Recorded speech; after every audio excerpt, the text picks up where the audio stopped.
The podcast where the mic drops happen. This is the SHAE Mac Show.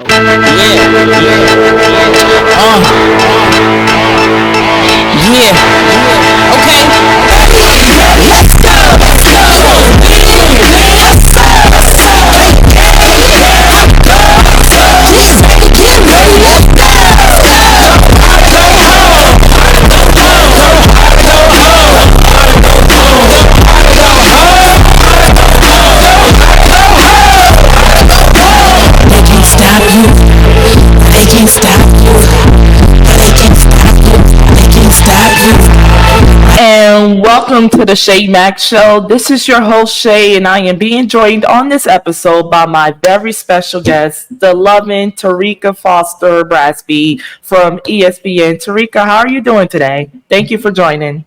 I'm doing great. How are you? I'm doing well. You know, I can't complain. Obviously, life could be a lot worse, but we're here.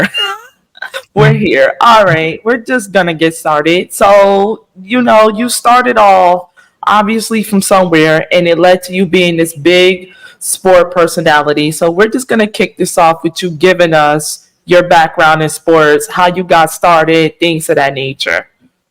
Yeah, well, I guess my start is a little different than some others because I did not originally think that I was going to be in sports. So I started off as an audio editor at ESPN when I first got into ESPN. At first, I was like, this is cool. But also I knew that I really wanted to have a career on camera or in front of the camera on screen. So as cool as it was being a producer, I had a history of like having my own radio show previously. I had a history of writing. I did some writing for Yahoo for a little bit. So I had a history of writing for blogs, things of that nature. So I had the history there of being kind of like quiet behind the scenes, but I knew that I really wanted to be on camera talent. So I tried my best to use the opportunities that I was getting at ESPN to basically push myself towards more on camera stuff. So as I was producing, I would have more, speaking parts on some of the podcasts that I would be producing. I also kind of expressed my desires to be on camera to some of the people that I met. So they would basically try to give me opportunities to get more reps in, because that's important to continue to like get more to continue to get more reps in front of the camera. And so that was pretty much what led to me getting some opportunities outside of ESPN. I started doing shows, started to do more I guess you can say more reporting. I went to graduate school to get my degree in new media journalism. And then eventually it just kind of turned into one of those scenarios where I began to be a bit more synonymous with women's basketball. So we started a show Around the Rim in 2016. And that was the show that kind of really catapulted me, I guess, to more of the on-camera kind of personality. I was working alongside LaChina Robinson. So she would introduce me to people. She would help to get me in front of the camera a bit more. And it just kind of took off from there. So I think 2016 is probably where I would say it really started to go forward for me.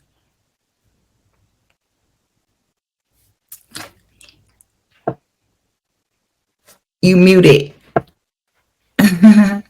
Sorry for that, girl. Oh, that's how you know how it's much birthday. But I would say that it definitely is different from how others started off, because everyone my story would be I went to so-and-so, which would be Rutgers University, where I graduated in journalism.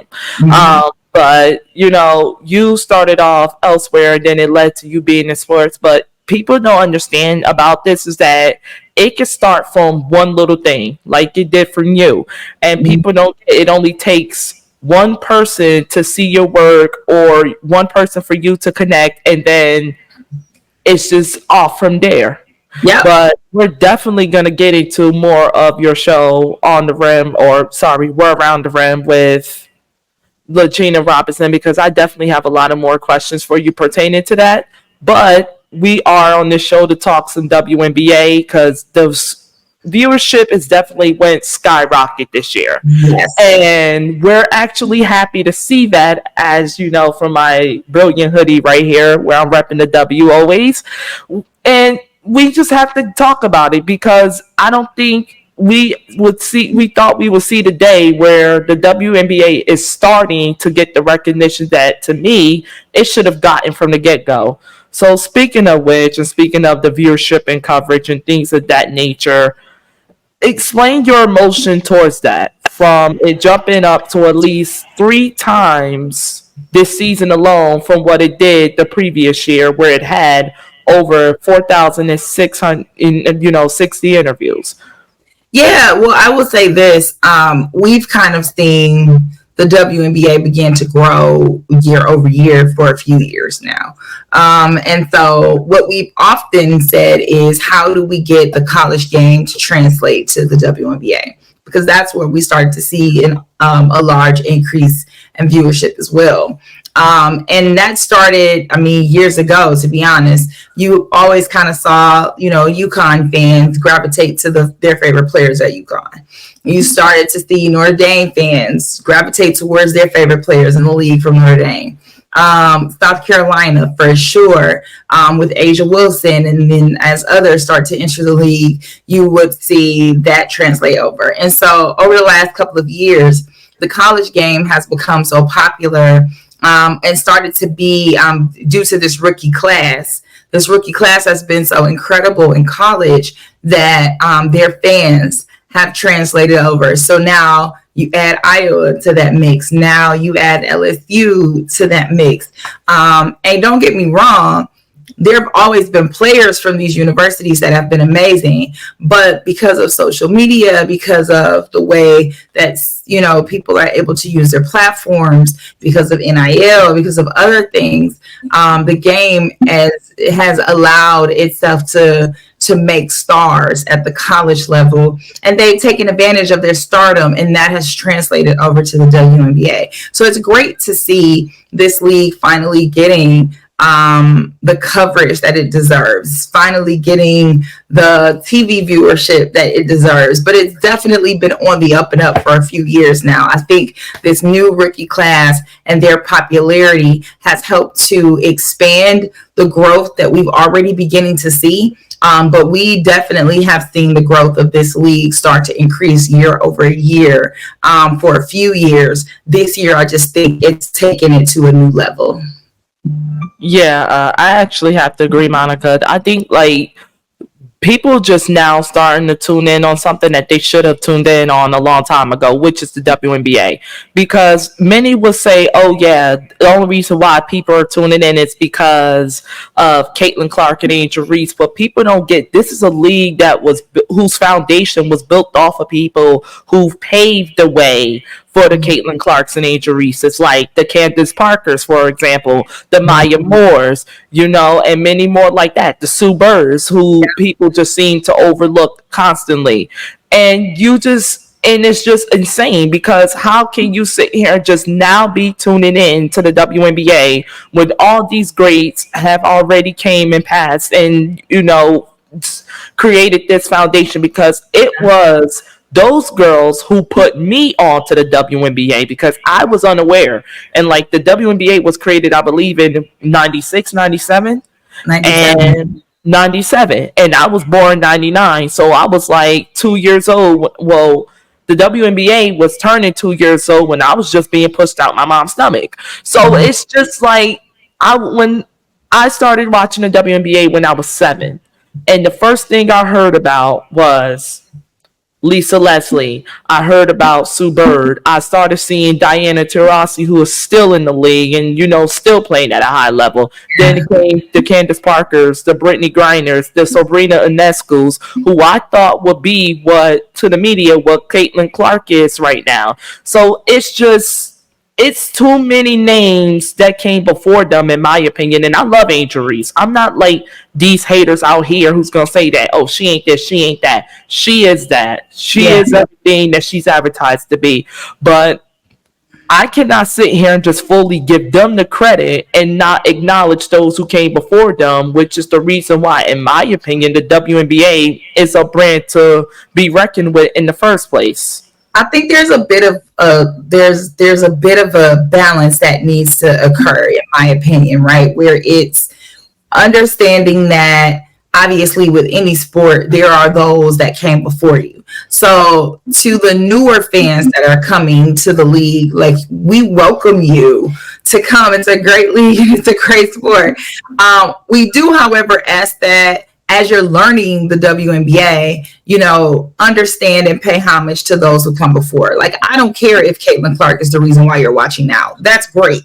Like, welcome. But now that you're here, take an opportunity to also get to know and learn about some of the other players in the league and understand a little bit more about how this league was formed and where we are. I mean, because it's no different than what we do with any other sport. There are new people who tuned into NFL this year. And maybe the reason why you tuned into NFL is because of Taylor Swift. There was a bunch of conversation about Taylor Swift. As an NFL fan, was I annoyed? Heck yeah. I'm like, oh my God, if I have to watch another game, people talk about. And I love Taylor Swift, but golly, I came to watch football.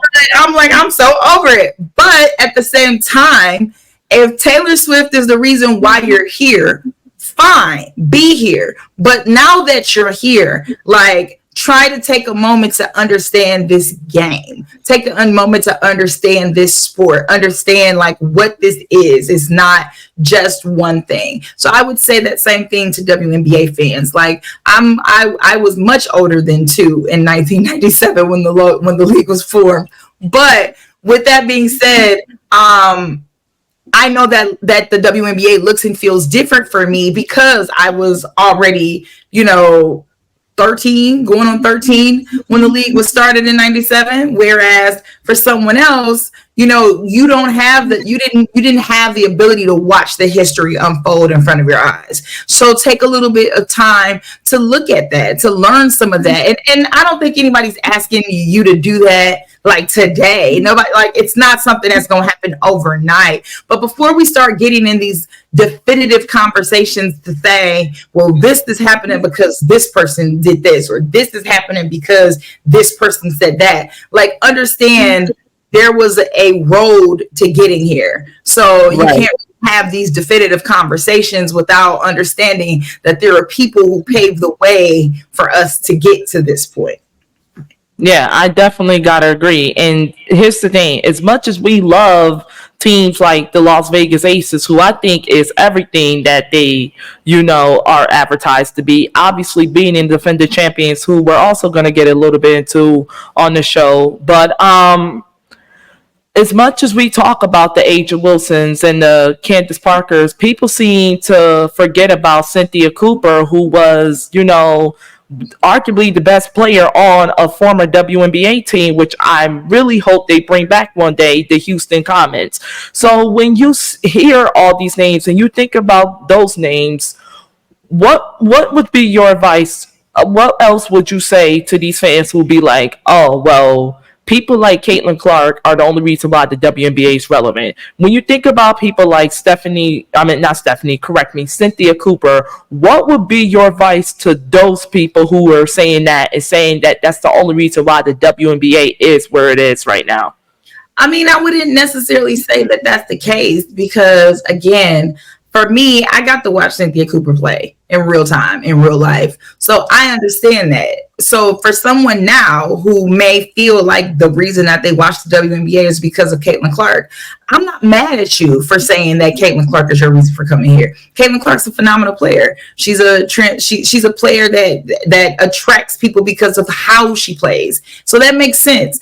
I'm just going to suggest to people to not only, like, now that you're into the WNBA, take a moment to understand the history and learn some former players. I can't be upset if a 19-year-old kid is like, I'm here for Caitlin Clark. Well, I mean, that's probably all you know. That's probably all that you've seen. And that's okay. Like, so again, my problem is not necessarily what brought you to the WNBA. If that's Caitlin, if that's Angel, if that's Camilla, if that's Rakia Jackson, whatever it is that brought you here, that's great. But now that you're here, just take a moment to understand what this game is and who some of our legends are. I didn't get a chance to play with to watch Jerry West play, but I know who Jerry West is as an NBA. You know what I mean? Or I didn't get a chance to watch Kareem Abdul-Jabbar, but I know who Kareem Abdul-Jabbar is because I am a fan of the game and he's that great to me. And so I think it just will take a little time for some of the newer fans to understand the legends of the game, like the Cynthia Coopers and the Cheryl Swoops and the Lisa Leslie's. Like, I mean, these are not unfamiliar names, but maybe they don't understand the impact that they made. And that's something that we have to continue to teach them and share with them so that they know. But I'm not upset at anybody who just started watching the WNBA. I'm happy that you're watching. Just don't just get here and then all of a sudden start spewing all this nonsense in the atmosphere when you don't know what you're talking about because you just got here. That's it. That's all I'm saying. Like know the game first before you come with these strong, definitive opinions. Agree. And oh my God, you know what? You just ripped every word out my mouth because I was so afraid of even getting into this topic because I didn't want to offend anyone, but the facts are the facts. Like, we are talking about people who put you on to women's basketball, period. No matter what level you want to pick, and let alone the professional level. Like, it's nothing wrong with showing love to your favorite player because it was Candace Parker who put me on to the WNBA. Like, I was watching the WNBA a little before then, but I didn't consider myself a fan because I must admit, little, 5 to 7-year-old, 7-year-old me wasn't invested as much as you would think I would be due to how much I'm invested in now. Yeah. But that would never give me the right to discredit Sue Bird, discredit Lisa Leslie. I'm a Sparks fan, so I can't discredit Lisa Leslie, but discredit Cynthia Cooper, discredit Diana Taurasi. That doesn't give me the Maya Morris. That doesn't give me the right to discredit all these people because these are the people who came before Candace. Candace, in my opinion, yes, created her own, evolution in the WNBA, but she pretty much came in and picked up where those players were leaving off or where they were and just caught on and started going off on her own career into her own style of play. Yeah. But it's just it's so many, and it's like, to me, I think it's time that the WNBA has their own night of honoring legendary players. I think it's time for them to have their own Hall of Fame ceremony because we're naming people right now, and we're possibly forgetting other names that should have recognition as well. Yeah, I love that, Coop, Cheryl Swoops, Lisa Leslie, like they're already Dawn Staley, like they're already Hall of Famers, right? And I love that. But I just think we just have to give newer fans time, right? I don't think it's fair to just be like, oh, you don't know, blah, blah, blah, blah. Like, I get that. Like, my only issue comes in when you like come into the conversation like you just trying to dominate the conversation when you don't know what you're talking about. And you don't know what you're talking about because you just got here. So like, understand the game, learn the game, and then jump into the conversations with these very headstrong opinions. But like, I don't watch UFC. So I can't jump into a UFC conversation because I saw one fight and I like one fighter and then all of a sudden think I'm a UFC expert. Absolutely not. Like, there are people who have watched that sport and have been very into that sport and can school me on it. So ask questions, learn, enjoy. How about that? Like, how about just enjoy what you're watching and not feel the need to go like headstrong into these debates about things that you don't really know what you're talking about. But I don't really think that majority of new fans. I think that there are loud and wrong fans, but I don't think it's majority of the new fans. I think majority of the new fans to this league actually are enjoying the games and watching and having a good time being here. And to those people, like, welcome, but for the ones that are just loud and wrong, like, relax. Yeah, just all right, definitely. But speaking of, new fans and people being loud and wrong, I gotta ask you about this. I just have to, because I grew up a First Take fan. I've been watching it since the Skip Bayless days. I kept watching it because Stephen A. Smith, I admit, is my inspiration to want to do this. He is my favorite, but them comments that he made, I just can't get with. I can't get with. Saying that there's nobody who covered the WNBA more than First Take or women's sports more than First Take. Like, we didn't have sports shows like We Need to Talk existing. Like, we don't have, Around the Rim with you and LaChina Robinson existing. And then he just come out his chest and say that, because I remember the Aces' first 2 world titles, the Chicago Sky winning the world title with Candace Parker and Kalea Copper. And then I also remember where the LA Sparks won it, if I'm not mistaken, in 2016, where not one episode, not one segment of First Take covered that. So the fact that he just come out his breath and say this, they barely covered the retirement of Sue Bird, and they didn't even speak on the retirement of Candace Parker. So when him and Monica McNutt, got into the debate, what was your reaction when you first heard that on national television, or you heard of it going on X, or what they would say Twitter, things like that? Well, I mean, I have a little bit of a different perspective on it because I worked at ESPN for almost 10 years. So I knew from firsthand experience what some of the, I know what some of the process is like, right? When you're trying to get certain things on certain shows. And I was very happy that Monica said what she said, because she's not wrong. Like, right. I think the point that was missed, which didn't surprise me whatsoever that Stephen A. Smith took offense to it. But I think the point that was missed is that there are people who responded by saying, well, the WNBA wasn't as popular now as it is, wasn't as popular then as it is now, and blah, blah, blah, blah, blah. And to that I say, Stephen A. Smith and First Take has been the number 1 rated sports show in sports television for years. Media is what helps to drive people's interest. So it doesn't matter that you as an individual may think, well, this wasn't popular. If you are truly interested in something, you'll talk about it. And if Stephen A. Smith was truly interested in the WNBA, he did not or would not have given a damn about what other people had plenty of time to do it, because First Take been around since 2007. Candace Parker wasn't even in the league when that happened. First Take been around for longer than that. Like when it was Cold Pizza, it was a show. Like I remember when it was Cold Pizza and it was Jay Crawford and Skip Bayless and Jamel Hill. Like this show's been around for a very long time. But I say all that to say that Stephen A. Smith is one of the most polarizing faces in people in sports media. If he is talking about something, people listen. Now, whether they're listening because they love it or whether they're listening because they hate it, at the end of the day, they're listening.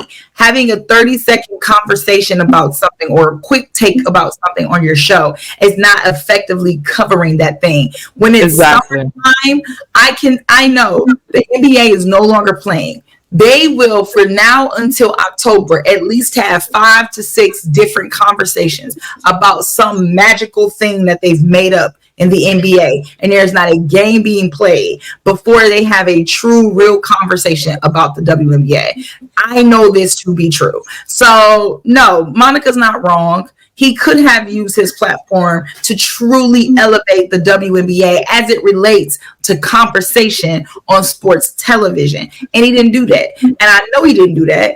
And I know he didn't do that. And he knows he didn't do that. And that's why he got offended. Yeah, I just couldn't believe that I heard that come out of Stephen A.'s mouth, out of all people on that show. You know, yeah. I was just shocked. And then the fact that Monica had to bring that to his attention is just, I don't even have a word for it, so I'm going to just say it's insane. It's crazy. It was insane because it's not surprising. But it's not surprising. When you think about sports television, you don't think about people that are having real regular conversations. I applaud Around the Horn because that's a show that does have conversation around the WNBA and has done so consistently for years. It talks about trending topics. And so if it's a trending topic of the day, it will delve into it, and it doesn't have to be a particular player. It will, if it's a topic and it makes sense, they will discuss it. And so I've always given Around the Horn credit for that as it relates to sports television. But First take, nah. They don't care. And it's sad. It breaks my heart because that was one of my favorite shows. But after hearing that, I'm like, it's gonna be hard. I can't look at you the same because I just feel it was a slap in the face. That's how I take it. It's a pure slap in the face. And we ain't just talking about to the current women of the NBA. I mean the WNBA. We're talking about the women we already mentioned before and the women that, well, it's not enough time to talk about. But we all get the point here. It's like, come on, Stephen A. You have arguably, if not indefinitely, the biggest platform on out that entire station. There is no name in ESPN, and this is no disrespect to anyone, but there's no name right now bigger than Stephen A. Smith on ESPN. There's not. If Stephen A. wants it, Stephen A. is going to get it. Let me remind y'all, this is the same Stephen A. who got people put off the show. I mean, off the show. So don't sit there and tell me. I could name the people who were gone. The Max Kellermans, who was doing a hell of a job. Now he's not even at ESPN anymore. You know what I mean? So don't sit here. You got Michael Irvin on the show. He got Shannon Sharp on the show, out of all people. So don't sit here and tell me that, oh, it wasn't, enough time, X, Y, and Z, because you had plenty of athletes you could have brought on that show. Candace Parker is one. Diana Taurasi is another. I haven't seen Angel Reese be on that show not one time. Her nor Caitlin Clark. And that's the funny thing is Stephen A. People like him. Stephen loved Caitlin Clark, though. He loved Caitlin Clark. He did interview Caitlin Clark. He be around, like, he loved Caitlin Clark. He says he loves Asia Wilson.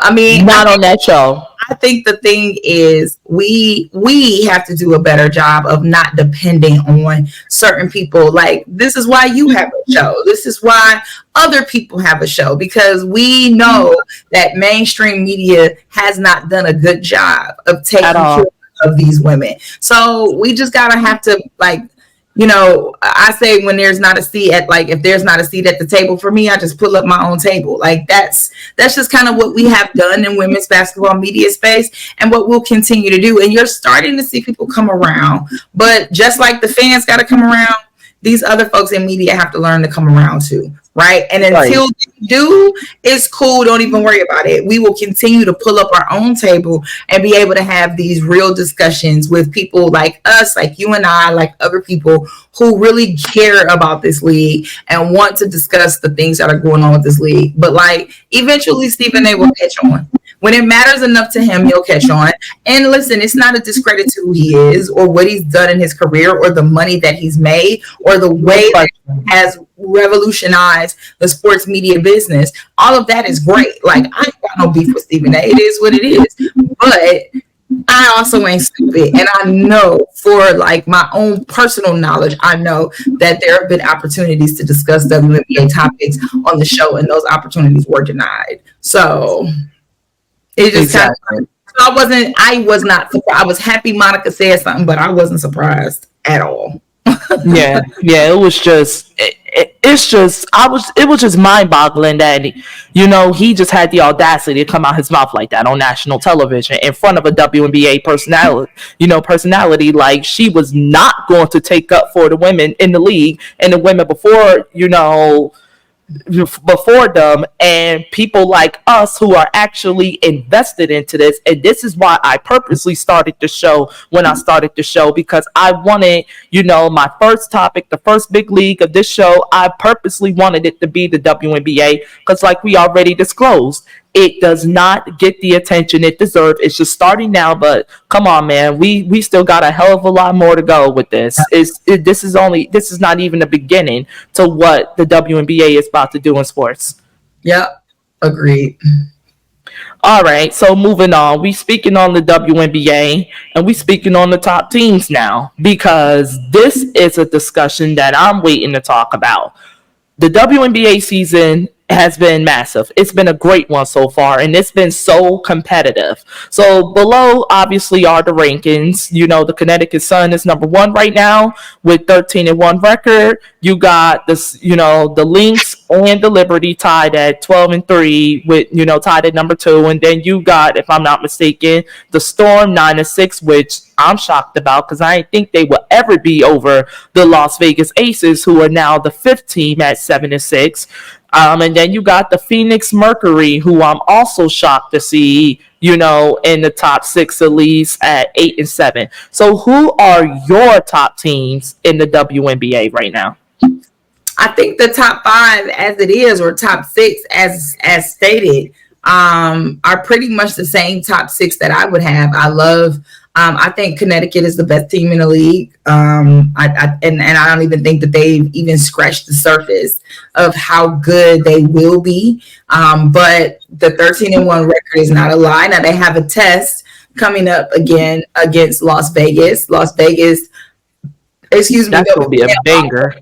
Yeah, that's going to be a good one. But this is, in all actuality, that's a game Connecticut has to win, because the truth is, no matter how good I know that they are and other people can see that they are, there's still something about needing to defeat New York and Las Vegas. They are the 2 teams that gave you the most trouble last year. They are the team that you lost to.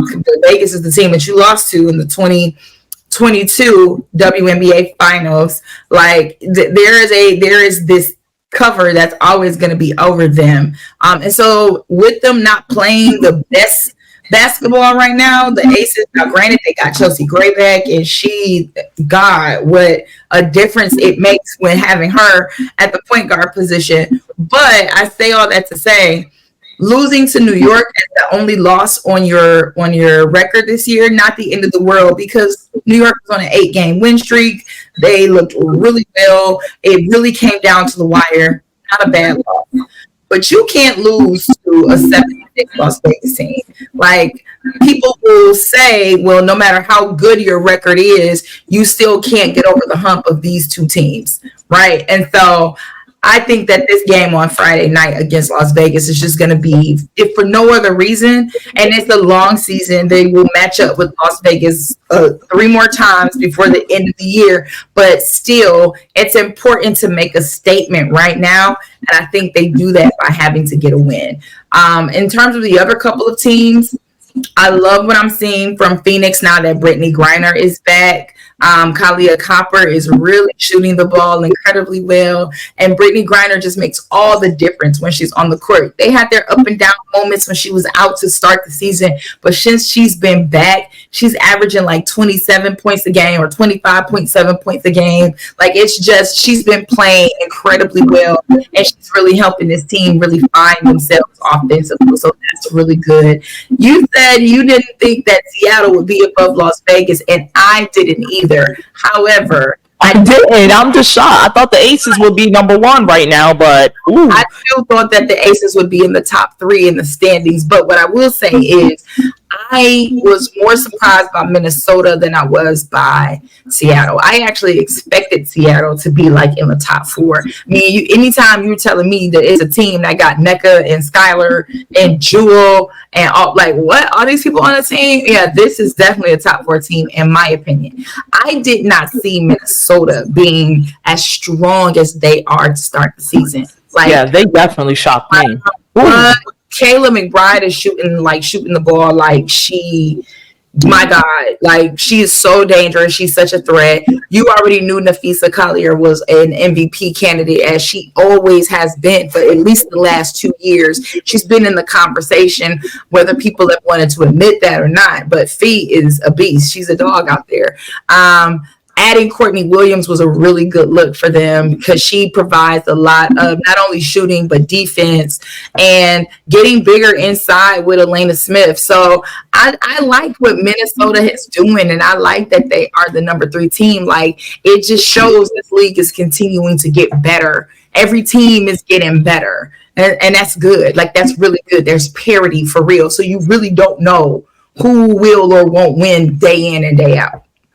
Yeah, it's been a juggernaut. Like, even the worst teams are extremely competitive. Like, you have the Mystics, who's the worst team right now in the WNBA, but the way they lose games, you wouldn't even be able to tell if you didn't look at their record. That tells you, like, how much they are truly, how much every team has gotten stronger. So if you are a top 5 team, if this league was weak, you would probably be juggling for number 1 right now. But even with the competitiveness, you see the teams who are built for it, the teams that are that are on the come up, and the teams like my Sparks and the Mystics and teams like that who still got a long way to go before getting into that conversation. But we speak on these teams, we speak on the league. Who are your favorites to win the MVP this year? Because you have A'ja Wilson, who's still picking up where she left off. You have Joelle Lloyd. Some people are starting to throw Skylar Diggins-Smith in that conversation, but if it was comeback player of the year, she would definitely be number 1 on my list. But you have Alyssa Thomas, you have Sabrina Ionescu, you have Brianna Stewart, you have all these, great hitters. Who would be, rank it 1 through 5, who would be your top candidate as your favorite to win MVP? I ain't got 5. To me, it's A'ja Wilson and then Alyssa Thomas and then maybe Napheesa Collier. 3. 1, 2, 3. That's it. I apologize, Napheesa. I forgot about you. Yeah, it's not like that's it. That's 3 right there for me. Like I can't look any further than that right now. That could change. But the way that A'ja Wilson has played right now, just, and I know that MVP is an individual award, right? And so I know that some people may say, well, the Aces are 7 and 6, so that says a lot about MVP. And I don't just necessarily disagree that team record does play a role, but I would argue that part of the reason that they're 7 and 6 is because A'ja went off historically for like the first 6 games of the season. So, so I definitely would have A'ja Wilson number 1 right now, and like literally right underneath her, not even a 2, but like a 1B is Alyssa Thomas. Alyssa Thomas continues to show why she is the engine for Connecticut. She's so strong defensively. She's leading the league in assists. Like, she does not need to be scoring the basketball to be impactful. And this team goes as she goes, right? And so to me, Alyssa, who starts the season with a triple-double? She's already had like 2 of them already this season. Like, what are we doing? Right. So Alyssa Thomas is always going to be in that category for me. I have A'ja right, like literally right above her. So that can flip-flop throughout this. By the time we get to the end of the season, I don't know who's going to be where. But those are my top 2 for sure. And Napheesa Collier is in a solid number 3 spot for me. Yeah, I listen, I'm not arguing with your list. There's so many candidates, you could definitely throw them up, but you do have a great reason for your top 3, but our top 2 is the same. Because I think the only reason why, we're not talking about Alyssa Thomas the way we're talking about A'ja Wilson is because A'ja Wilson is without question, the better player offensively. But defensively, you could definitely throw it up. It could definitely be a toss-up because people don't get it. If it wasn't for A'ja Wilson, Alyssa Thomas would be the best defensive player right now in the WNBA if some people already don't have her there. So it's just the really coming to argue because I'm definitely putting Alyssa over A'ja as it relates to defensive player. Like if I had to select defensive player of the year, it would right now my top 3 would be Alyssa Thomas, Dejanay Carrington, and Ezi Magbegor. Those like defensively they're showing out. So yeah, like it's June though, right? Like it's June. Yep. So by the time we get to August, September, who knows? Yeah, that's gonna be. I'm just saying, let's get. As much as I'm enjoying the regular season, let's skip the regular season. Let's get to the playoffs, man. Come on, let's get there. I just want to watch some. I want to watch it. I'm already excited, and we're not even close to the postseason yet. But speaking of the postseason and speaking of favorites, let's talk about this because we mentioned the top 5 teams. We mentioned who you gave your 5, but we mentioned those who can pretty much be a dark horse pick. So who would be your favorites as of right now to win the WNBA Finals or at least make it there? Well, I haven't at all this season shared who my finals picks are because I genuinely have no idea. But I have a very good sense that Connecticut will be there just based off how their season has gone so far. And history says that when you start off this good, you make the finals. So I'm definitely going to put Connecticut in the finals. I have absolutely no clue who they're going to be facing. I can't discount the Aces or New York because like the Aces are the defending champions. And I remember you brought up Chicago earlier, and I've said multiple times this week, Chicago went into the playoffs in 2021 500. They were like a 14-14 team, or they were like a 500 team. And 14-14. Yeah, it was a 14-14 season, and then they won the championship. So being at 500 don't mean nothing when you enter the playoffs. So I can't discount Las Vegas or New York. But Minnesota might slide in there this year. Like, I think that they are legit contenders right now. And, you know, who knows what happens when Dallas gets healthy, right? Because Dallas is just not healthy right now. And they're not playing well. But who knows what happens after the Olympic break and people get healthy and they come back. So I would say at least my 4 would be Connecticut, New York, Minnesota, and the Aces. I don't know who'll get there, but that's the 4 that I would have at least playing in the semifinals to get to the finals. So you said New York, Connecticut, the Aces, and who would you put number 4? Minnesota. Yep, I can definitely see that. I just don't see teams right now who's as strong both offensively and defensively as them. And to me, it's not just about the skill set of players, because if we're going to base it off of that, then you would have to throw the Storm in there, you know, with Anika Agumike, with Skylar Diggins-Smith and Joelle Lloyd, who to me, if they stay together, they're going to be a problem for the next season or two. But you know, moving forward, we got into this a little bit on the show. So the WNBA expansion, what was your reaction when you found out that they were heading to Toronto and Golden State? I loved it.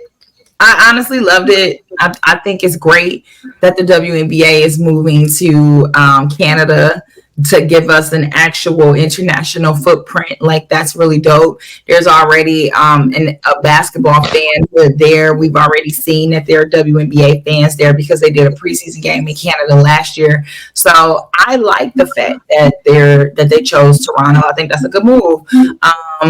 As far as Golden State, I mean, we know that Northern California has a fan base for basketball. We saw further up that the Sacramento Monarchs used to have a team, and they had a very good fan base, and they won a championship. So we know that Northern California has a love for basketball. So it's dope to see them bring that energy to the Bay. So and I think that the Golden State Warriors are a franchise that have really good ownership and really good leadership. So to see them put that to the test on the women's side, I think it's going to be good. So I'm excited about it. Now, I believe there's supposed to be another team coming at some point. So there will be a total of, I think they're trying to do, if I'm not mistaken, Kathy says she wants to have 16 teams. These 2 make 14. So we'll see if there's 2 more being added. But expansion is so good. Like, the league is ready for some new teams, to give some new roster spots, give people more opportunity to play. So I'm excited about it. Yeah, because we always argued for all these years that the WNBA just did not have enough teams, and that's why so much talent that got drafted, you know, are going overseas or going into semi-pro leagues, because there's just not enough talent or not enough teams to share the talent in the WNBA, in the big leagues. And it's just so much and it's heartbreaking, because we talk about, Ariela Gutierrez, who was drafted from Rutgers to the LA Sparks, got cut. She was signed to the Storm one year, and then just got sent off to Puerto Rico. Then we talked about Tia Cooper, who's now playing for a semi-pro league. So it's like women like that, I think, should just get another shot. Alexis Morris is another name, went to Rutgers for a year or 2, transferred, won the national title with LSU, who we thought, might make some noise in the WNBA, just to be cut and then not be offered another team. So I think like this will be a great move, because it will allow women it will allow more, women to get opportunities and get the fair shot that they rightfully deserve. Yeah, for sure. All right, but we talked about the WNBA. We talked about teams. So I just have a quick question for you. If you could bring back one WNBA team, who would it be? The Charlotte Sting, the Sacramento Monarchs, or my pick, the Houston Comets? Well, if I had to pick between these three, I would probably pick Charlotte. Only because that's the one area of the country where we need to do a bit more expanding. Like, there's already a team in Texas. So it's not like having another team in Houston. Like, it's already a team in Texas. So Texas ain't dying for a team. But there's no team right now in that part of the country. So Charlotte, and we just talked about the Valkyries coming to Northern California. Granted, the Bay is not Sacramento. They're not the same at all. But there's still a team in Northern California. But I think the southeastern part, outside of like maybe Atlanta, the southeastern part of the country just doesn't really have a team in the Carolinas. And so I could see, and then especially with the growth and popularity of Dawn Staley, knowing how important and how many people love her, I could see her being a huge part of like a Charlotte rebrand. But if I would have chosen, the Detroit Shock, because I'm from Detroit and Detroit is my squad. So that would have been my pick. However, I also understand that when Detroit moved, it moved to Tulsa, which then moved to Dallas. So theoretically, the Dallas Wings are the Detroit Shock. So they can't like come back per se, but I would love to see a new team come to Detroit. Like, I think that would be really dope. But yeah, I know everybody want to see the Comets come back. Don't kill me, Cheryl. If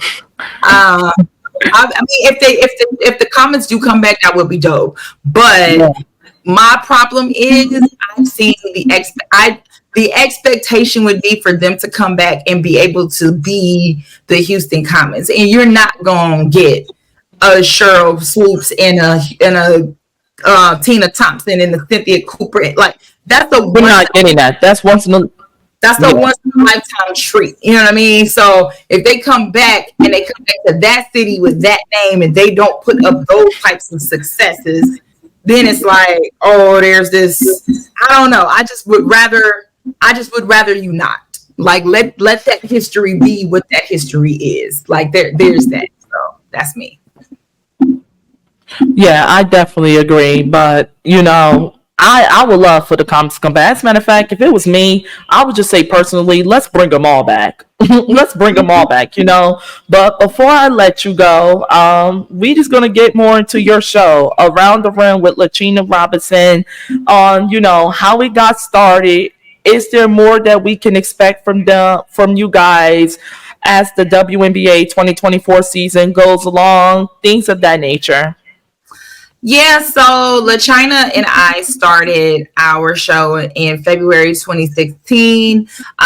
It was, I had no idea who she was. She had no idea who I was. So we did not know each other at all. We just literally were talking about a women's basketball show to two different people. And they decided, hey, we should let Terrika meet LaChina because clearly they both have a similar idea. And so we met, instantly connected, and she's been a sister and best friend to me ever since. So she's been putting up with my shenanigans for 8 years. And it's been a lot of fun.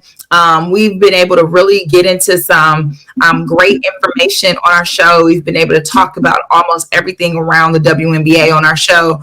We've had some of the most incredible guests, from Olympians to Hall of Famers to coaches, players, collegiate athletes, because at one point we were covering college for a good 6 of those 8 years. And then the last 2 years, we've just stuck to WNBA. Right now, our show is on hiatus, so it's not a forever we're gone. It's just we're taking a little bit of a break right now, but we do plan to come back. And again, we just continue to keep the conversations around women's basketball and the best of women's basketball. So you can still follow us on X at Around the Rim. We still post some stuff every once in a while. But for the most part, it's been really fun working with LaChina. She's one of the best in the business. The woman knows everyone. Everyone has a love and respect for her. We never had a guest tell us no, they wouldn't come on the show, or no, they couldn't make it. And that's yeah, like, and that's an attribute to just how amazing she is as a person, that she built that relationship with people. And that show was really the show that helped me get my start. Like, I was the producer for 8 years, and then only over the last year, or maybe the last two, have I been like just being able to just be talent on the show and not have to, produce the show and do all of the stuff that producers do, right? So it's been a lot of fun, but I love it. So shout out to my girl. Love you, Sharon. All right. It's been a great time on the show.